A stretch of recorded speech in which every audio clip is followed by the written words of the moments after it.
breath.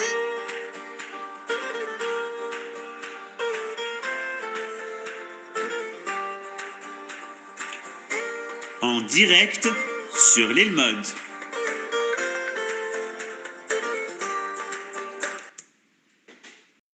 Mesdames, Messieurs, c'est avec un grand plaisir qu'on se retrouve, comme chaque vendredi, pour parler de la paracha de Shavua. Cette semaine, une semaine particulière, on est à l'avant-veille de Pessah. On est très content de retrouver le Rav Yehuda Ben Ishai de la communauté des Emunah Shlema. Et on va parler du thème de la liberté, cette liberté qu'on essaye d'exprimer à la fête de Pessah. Le titre, La liberté est un choix, avec le Rav Yehuda Ben Ishai. Le Chavod Arav. Toda Rabba, Bruchim Habayim, Shabbat Shalom. Et on va surtout pas oublier de dire tout de suite Moadim le Simcha, Chag Sameach. La liberté est un choix. On est dans une civilisation qui laisse entendre que on n'a pas le choix. Donc, que l'on n'est pas libre. Par définition, le libre arbitre, c'est-à-dire la possibilité de choisir, est l'expression la plus évidente de la liberté. Comme je l'ai annoncé dans le titre, la liberté est un choix. Et on va commencer par la paracha de cette semaine. La paracha de cette semaine est la paracha Metzora. La paracha Metzora va parler dans de nombreux versets au début de la paracha de la méthode pour se purifier de l'impureté de la lèpre. Quand quelqu'un devient impur, il faut évidemment qu'il retrouve sa capacité d'être comme il était. Quand quelqu'un est malade, on œuvre tous, on fait tous les efforts pour qu'il redevienne en bonne santé. C'est-à-dire qu'en fait, qu'il retrouve l'état premier qu'il a quitté. Il y a un état premier. L'état premier est un état de pureté, de bonne santé, un état de perfection, tel que le monde est décrit au début de sa création. Bereshit bara Elohim et hashamayim ve'et haaretz. Rien ne manque. Tout est là, tout est parfait. Ce n'est qu'après que l'on commence à constater des imperfections qui apparaissent dans le processus qui va suivre la création première. La création première est une idée qui est complète, qui est totale, qui est pleine. Et pareil au niveau de l'homme. L'homme, avant d'être impur, était pur. Et quand il va rencontrer ce monde-là, il va rencontrer un monde qui, malheureusement, risque de l'amener à exprimer des défauts. Les défauts qui sont dans la création et les défauts qui sont en lui. La rencontre de l'homme et de la création peuvent provoquer un élargissement des défauts qui sont dans la nature et des défauts qui sont en l'homme. Mais notre paracha est une paracha très intéressante. Elle commence par la capacité, la possibilité de quitter cette imperfection. La tsara'at, la lèpre, dans les concepts de la Torah, est apparue dans la paracha précédente, dans la paracha de Tazria. Notre paracha, et c'est très intéressant de voir comment les deux parachutes sont coupés l'une de l'autre. Alors que l'on a parlé de la lèpre, c'est-à-dire de ce négat, de cette lésion qui apparaît chez l'homme dans la paracha précédente, on en a terminé on n'en parle plus. On va parler maintenant de la capacité de l'homme de se libérer de cela. Évidemment, pour ça, il a dû faire des efforts. Il a dû quitter le camp. Il a dû s'isoler. Il a dû se livrer à une auto-réflexion. Il a dû faire un bilan moral et on lui donne pour ça le temps nécessaire où il est isolé non seulement du camp d'Israël, il est isolé de la société, il est isolé de sa famille, il est isolé de sa femme et de ses enfants. C'est une punition qui est en réalité une démarche éducative. Il faut prendre le temps de faire le compte de ce qui a amené à un tel échec. Mais notre paracha commence par un vent de liberté. Tu peux quitter l'état où tu te trouvais. Tu n'es pas destiné à être accablé par tes erreurs, par tes fautes. Tu n'es pas destiné à rester impur. L'impureté de la lèpre est l'impureté la plus grave que l'on connaisse. Et voilà que notre paracha commence par un grand espoir. L'homme peut s'en sortir. L'homme peut revenir dans le camp de son peuple, dans le camp de la société. Il peut retrouver sa famille. Il peut retrouver ses enfants. J'ai rencontré, il y a de cela très peu de temps, des parents qui ont raconté avec une émotion extrême comment leur fils les a quittés il y a 20 ans. Entre-temps, s'est marié, a eu des enfants que ses parents n'ont pas connus. Les parents n'ont pas connu leurs petits-enfants.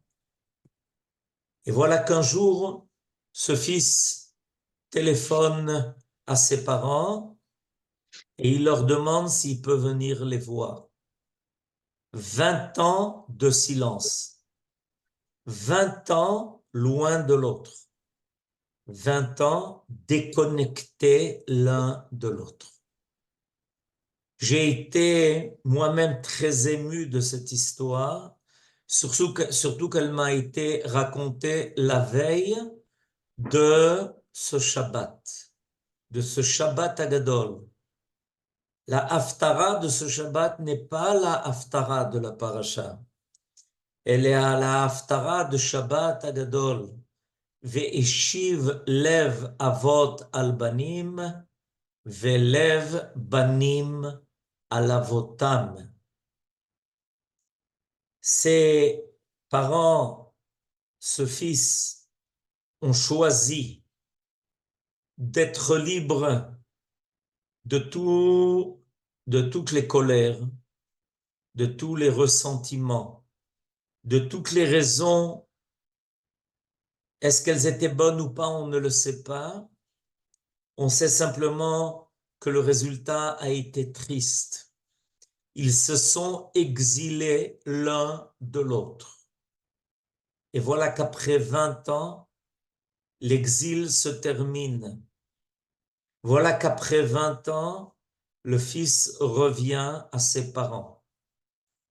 Mais ce que l'on entend maintenant, une histoire vraie que j'ai connue moi-même directement, nous laisse entendre que c'est vrai non seulement au niveau individuel, mais aussi au niveau collectif. On était en exil en Égypte. On était loin de notre Père. On est très loin de ce que nos ancêtres avaient légué à leurs enfants. En effet, l'Égypte est le contraire de ce que nous sommes, de notre héritage, c'est le contraire au niveau des midot, au niveau des vertus. Et voilà que Akadosh Baruch Hu, tout d'un coup, nous appelle. Mais en réalité, c'est nous qui avons commencé par l'appeler. Alors qu'on était en Égypte, on a crié et on a demandé à Akadosh Baruch Hu de pouvoir à nouveau le rencontrer, d'être à nouveau en contact, de pouvoir se voir. Et voilà que Akadosh Baruch Hu, après tellement de temps passé en exil, 210 ans, loin de ce dévoilement qu'avaient connu nos ancêtres, Abraham, Yitzhak, Yaakov, nos mères, Sarah, Rivka, Rachel, Léa, Yaakov, avec ses enfants. Voilà que tout d'un coup, Dieu nous dit, voilà, ben je suis là. Vous êtes revenus à moi, je reviens à vous. Et ensemble, on va connaître la liberté. Ensemble, on va retrouver le camp de la Shrina. Ensemble, on va à nouveau se sentir proches l'un de l'autre. Et il y a un minhag dans certaines communautés, pendant le Shabbat Hagadol, de commencer à lire certains passages de la Haggadah. On se prépare au Seder. On va lire certains passages pour sentir qu'on est déjà en route. En effet, toutes les grandes choses demandent une préparation. Ce que l'on attend le soir du Seder, c'est des miracles. C'est que Dieu, tout d'un coup, se révèle et nous révèle à nous-mêmes qui sommes-nous. On va remplir une coupe de vin pour Eliaou. Eliaou Hanavi dont on va parler dans la Haftara de ce Shabbat. On invite Eliaou Hanavi ce Shabbat et on l'attend le soir du Seder. Certains ont même l'habitude de laisser la porte ouverte. Il n'y a aucune crainte le soir du Seder. Ça s'appelle l'El Shimurim. Une nuit qui est sous la garde divine. Non pas la garde des hommes, mais la garde divine. Et donc, puisque on a chez certains cette habitude de commencer à se préparer en lisant certains passages de la Haggadah, je voudrais aujourd'hui vous parler de quelque chose de très particulier qui se situe dans la Haggadah que nous allons lire tous lundi soir, le soir du Seder. À la fin du traité de Psachim, dans le dernier chapitre, le 10e qui s'appelait Arve Psachim, il y a une Mishnah qui nous enseigne un principe clé. Quand on va parler de la sortie d'Égypte, donc de notre délivrance, il faut commencer par dire des choses qui ne sont pas du tout sympathiques. Matril begnout ou mesayem be shevach. En d'autres termes, rappelons les passages peu glorieux de notre histoire ancienne pour terminer en beauté, pour dire que voilà, maintenant notre histoire a franchi beaucoup d'étapes, qu'on tient maintenant le cap et qu'on se dirige vers quelque chose de lumineux. Matril begnout, ça veut dire il faut rappeler des choses qui étaient loin d'être idéales. Et il y a deux opinions à ce niveau-là. La première opinion, Nous allons le lire comme si vous vouliez préparer avec moi le Leil HaSeder. Je vous aurais invité maintenant à prendre une Agada avec moi en main, comme moi je le fais, et lire avec vous ces passages de la Haggadah pour se préparer au soir du Seder. Mitechila, Ovdei Avodah Zara ayu avotenu, ve'achshav kervanu hamakom la'avodato. Au début, sache que nos ancêtres étaient idolâtres. De qui s'agit-il? De qui est-on en train de dire qu'ils étaient idolâtres? La réponse, on parle de notre ancêtre Abraham et de son père Terach. C'est quelque chose que Yahushua, Josué, va rappeler au peuple d'Israël avant de le quitter. Yahushua, Josué a fait rentrer le peuple en Eretz Israël. Voilà que la vie de Yahushua tire à sa fin. Il va quitter le peuple, mais il a un message à leur transmettre. N'oubliez pas votre passé. N'oubliez pas, vous les nouvelles générations, celles qui ont conquis Eretz Israël, celles qui ont franchi avec moi le Jourdain, celles qui ont remporté victoire sur les peuples de Canaan. N'oublions pas qui nous étions. Et pourquoi il ne faut pas oublier? On va bientôt en parler, mais rappelons-nous, on a une mitzvah le soir du Seder. Matril begnut ou mesayem beshevach. Avant d'arriver au shevach, il faut parler de la gnut. Abraham est né à Ur-Kasdim. Il est né dans une civilisation idolâtre. Il est né dans une société idolâtre. Il est né dans une famille idolâtre. Il a été éduqué à l'idolâtrie.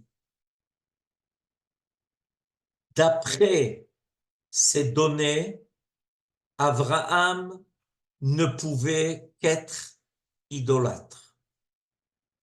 Les sociologues, les psychologues vous expliqueront que quand on a eu de telles données, l'ensemble de la civilisation humaine était idolâtre. La société de Babylonie où il était idolâtre. Son père était attaché à l'idolâtrie. On connaît tous le Midrash où l'on parle de ce entrepôt d'idoles que le père de Abraham, Terach, tenait et qu'il avait confié à son fils Abraham. Selon toutes ces données, il n'y a aucun choix possible. La vie d'Abraham va être dictée par sa carte d'identité génétique, culturelle, familiale, sociale. Il n'y a aucune chance de s'en sortir. Et si même des fois on a des questions, si des fois même on a des doutes, mais sûrement pas jusqu'à renier, rejeter, combattre, faire tout pour convaincre les autres, alors qu'on est seul dans le monde, seul dans la société, seul dans sa famille, seul à tenir tête à celui qui se considère comme étant le chef du monde entier. Il y a une deuxième phase de notre histoire que l'on doit rappeler de la même façon. Tse ulmad, ma bikesh la'asot le Yaakov Avinu. On va parler aussi du séjour de notre ancêtre Yaakov chez Lavan. Tse ulmad. Ma bikesh Lavan Arami lasot le Yaakov Avinu. Bikesh, Lavan bikesh la'akor et akol. Lavan était un personnage terrible. Lui, il voulait s'en prendre à l'identité même d'Israël. Il a voulu déraciner de Yaakov et de sa famille leur foi, leur identité. La'akor et akol. La'akor, c'est déraciner. Notre ancêtre Abraham a dû affronter une idée où les forces de la nature dominent l'homme et l'homme n'a que à se plier à ces forces-là, à essayer de les apaiser, à essayer de vivre avec ces forces qui des fois peuvent se déchaîner. Et les idolâtres jusqu'à Abraham Avinu étaient convaincus que l'homme n'avait pas de liberté, il n'avait pas de choix. Ils étaient obligés de faire avec la force du soleil, de la lune, des étoiles, avec le mazal, avec la force aveugle de tous les éléments naturels qui pouvaient faire de l'homme ce qu'il voulait. Et ensuite, Yaakov va vivre aussi cette possibilité de manque de liberté par cette fois un homme qui est rusé, un homme qui sait tout, qui se sert de tout pour dominer l'autre, pour extraire de lui, profiter de lui, Lavan, du travail de Yaakov. Et il sait comment le tenir, le tirer par le nez. Ah, tu veux maintenant, tu as quitté ta terre, tu as quitté ta famille, tu es venu te réfugier chez moi. Donc, en fait, c'est en moi que tu fais confiance. Voilà l'histoire de Yaakov, elle est terrible. Alors que son père, lui, n'avait pas eu le droit de quitter Eretz Israël. Même pour se marier, Yaakov, lui, est obligé de s'exiler, d'aller chez un oncle. Un oncle et sa mère, Rivka, l'a prévenu que son frère, Lavan, est un drôle de personnage. Il sait comment profiter de l'autre. Par exemple, il va lui demander de travailler pour profiter de son travail et lui donner peut-être sa fille en mariage. Et ensuite, quand finalement il lui donne l'autre fille en mariage, il réclame à lui de nouveau travailler. Et quand Yaakov finit par réclamer quand même un salaire pour son travail, il va lui dire, mais jusqu'à présent tu n'as rien fait. Lavan est celui qui sait manipuler l'autre pour profiter de ses forces, profiter de ses dons, profiter de sa tmimut. Yaakov ishtam yoshev oalim. C'est un homme qui est intègre. Un homme intègre. Et voilà que maintenant, Yaakov n'a pas le choix. A priori, il doit perdre sa qualité d'homme intègre. Il n'a pas le choix. Il faut savoir jouer avec les moyens du bord, quitter la tmimout, devenir comme la vanne. La vanne réussit. On est tenté par la réussite des méchants. Et on pense que peut-être, en les imitant, en pensant que leur chemin leur donne tellement de bracha et de hatzlacha à leurs yeux, ça sert à rien dans un monde tel de rester des tzadikim, de garder les vertus et les qualités qu'on a héritées de ses ancêtres. Par 2 fois dans la Haggadah de Pessah, on va rappeler les moments difficiles que nos ancêtres ont connus. Abraham à Ur-Kasdim, dominé par Nimrod. Yaakov chez Lavan, dominé par son beau-père, qui fait de lui ce qu'il veut, il semblerait. Et on a l'impression que Abraham et Yaakov vont continuer ce qu'ils ont connu, qu'ils n'ont pas de liberté, qu'ils ne pourront pas être autre chose que là, que l'endroit, que l'ambiance, que l'atmosphère, que la civilisation qu'ils ont connue. Matril Begnout, c'est terrible de grandir dans des conditions pareilles.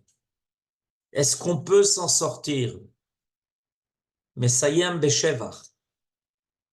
Abraham a tout rejeté. Il n'a rien accepté de ce qu'il a connu, ni de la civilisation mondiale, l'idolâtrie, ni de l'ambiance de la société dans laquelle il a grandi, ni des habitudes qui étaient bien établies dans sa famille, ni même de l'idée que s'il le fallait, on pouvait faire des concessions. Et même si on quittait Ur-Kasdim, on s'arrêtera à Haran. Abraham va jusqu'au bout. Il quitte Ur-Kasdim, il quitte Haran et il arrive en Eretz Israël. Yaakov, pareil. Il va passer 20 ans chez Lavan. Qu'est-ce qu'un homme devient au bout de 20 ans passés dans des conditions pareilles? Et Yaakov refuse. Il refuse la civilisation de Lavan. Il refuse les moyens qui sont les moyens employés par Lavan. Il refuse ça. Il fait le choix de la liberté. Et pourquoi est-ce que le soir du Seder, on est tellement tenu de rappeler ces 2 épisodes qui concernent nos ancêtres? Parce qu'on nous donne une grande leçon. Chacun de nous a connu des éléments pareils. Chacun de nous, dans sa vie, a frôlé des moments où il semblerait qu'il n'avait pas le choix, qu'il n'était pas libre, qu'il ne pouvait pas être ce qu'ils étaient. Et c'est pour ça que le soir du Seder, on va nous dire, sache une chose, Abraham s'en est sorti. Yaakov s'en est sorti. Ils étaient en exil. Ils étaient Abraham à Ur-Kasdim. Yaakov était chez Lavan à Haran. Et malgré ça, ils ont fait le choix de la liberté. Personne ne doit te faire croire que tu n'as pas le choix de ce que tu veux être. C'est une erreur grave. Et on revient à notre paracha. La paracha de Metzora. La paracha de Metzora est la paracha de la liberté. Nachon, celui qui a été atteint par la lèpre, a probablement commis des erreurs graves. Il s'est laissé tenter par le Lachon Hara. Il en a fait peut-être son métier. Il n'arrête pas de dire du mal des autres. Et il est persuadé qu'il acquérira par la médisance une place importante dans la société, dans ce qu'il peut être considéré comme une réussite des fois politique, des fois sociale. Tu peux penser cela.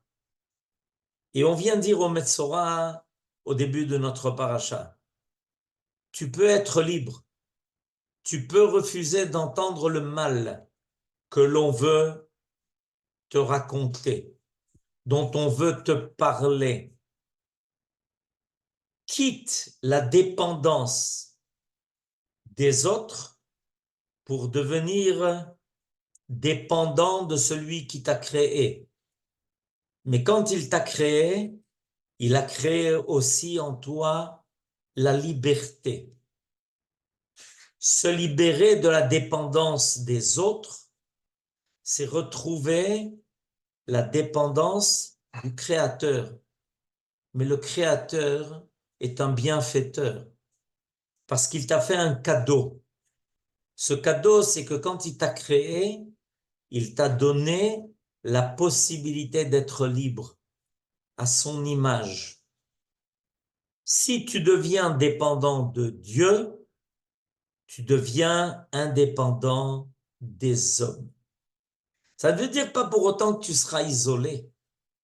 Parce que finalement, au contraire, quand tu auras fait le choix d'être celui qui va sortir d'Égypte, celui qui va commencer l'histoire d'Israël en tant que peuple, celui qui va se battre contre le mal, celui qui va accepter de franchir le désert, celui qui va être suffisamment vaillant pour se battre contre les ennemis qui veulent l'anéantir ou qui veulent supprimer son identité, un jour, tu seras celui qu'on cherchera, exactement comme cela s'est passé avec Abraham. Abraham, en faisant le choix de la liberté par rapport à la culture, civilisation, ambiance qu'il a connue, a ramené à lui des multitudes de personnes qui étouffaient de ce à quoi on les avait habitués. Et il venait Abraham, et il venait apprendre chez lui la liberté.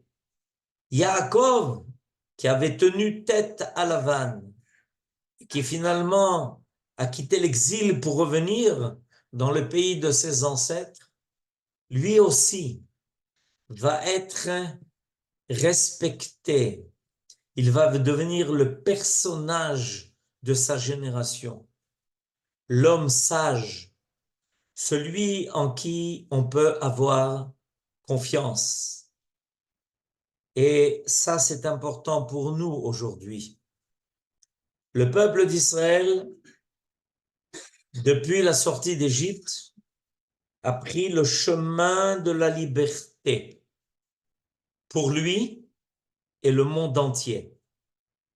On constate combien la volonté de la liberté veut être remise en question par tous ceux qui ont peur de la liberté de l'homme, ceux qui veulent les asservir, ceux qui prétendent qu'au nom de la foi, on doit supprimer ceux qui pensent et ceux qui savent s'attacher à un Dieu unique, à un Dieu qui prend la responsabilité de l'histoire de l'homme qu'il a créé. Mais le peuple d'Israël n'a pas de peur, il n'a pas de crainte.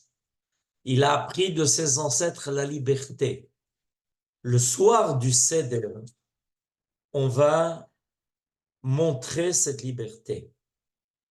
Tout ce que nous allons faire le soir du Seder doit être une preuve de liberté.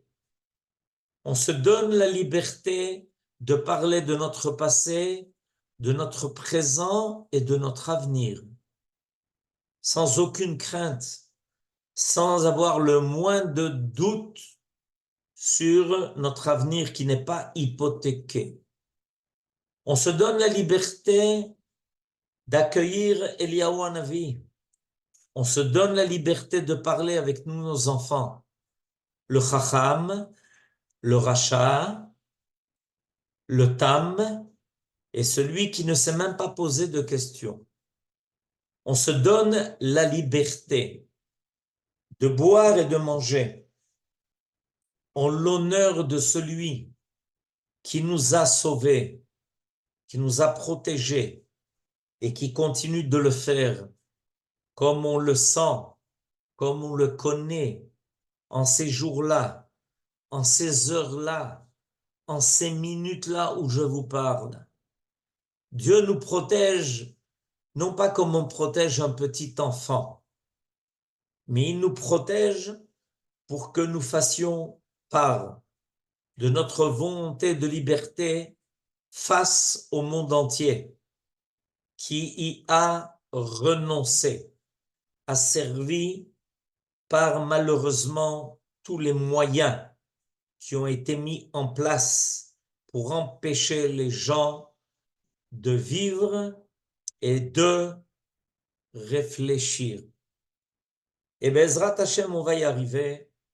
Ce Pessah est probablement une étape très importante à franchir pour avancer vers une liberté encore plus totale. La liberté qui permet à l'homme, à l'âme de l'homme d'apparaître et de dire que le peuple d'Israël est là pour assumer cela vis-à-vis de l'ensemble de l'univers et vis-à-vis de l'ensemble de l'humanité. Shabbat Shalom, Chag Sameach, et qu'on ait de bonnes nouvelles, si Dieu veut, avec la venue de Eliyahu Hanavi, qui nous est promis, et ce Shabbat, et le soir du Seder. Amen, Ken Yehi Ratzon. Shabbat Shalom, Toda Rabba Rabban Ishai, Toda Rabba à toutes et à tous. Vous pouvez maintenant ouvrir les micros et Pessah, Kacher, Vesamer, rempli de liberté. Shabbat Shalom Mevorach. Pessah Kasher V'Sameach לכולם. Shabbat Shalom, Shabbat Merci Shalom, beaucoup, Shabbat Rabben Shalom. Ishai. Merci mille Shabbat fois. Shalom. Chag Sameach à tout le monde. Une belle délivrance. Amen, amen. Amen. Shabbat Shalom. Shabbat Shalom, Hazak Shabbat Baruch. Shalom, Chag Sameach, Shabbat Shalom. תודה רבה. תודה רבה. Chag Bora. תודה רבה, תודה רבה, תודה רבה. והיא שעמדה לאבותינו, והיא שעמדה לאבותינו ולנו, שלא אחד עמד עלינו לכלותנו, עמד עלינו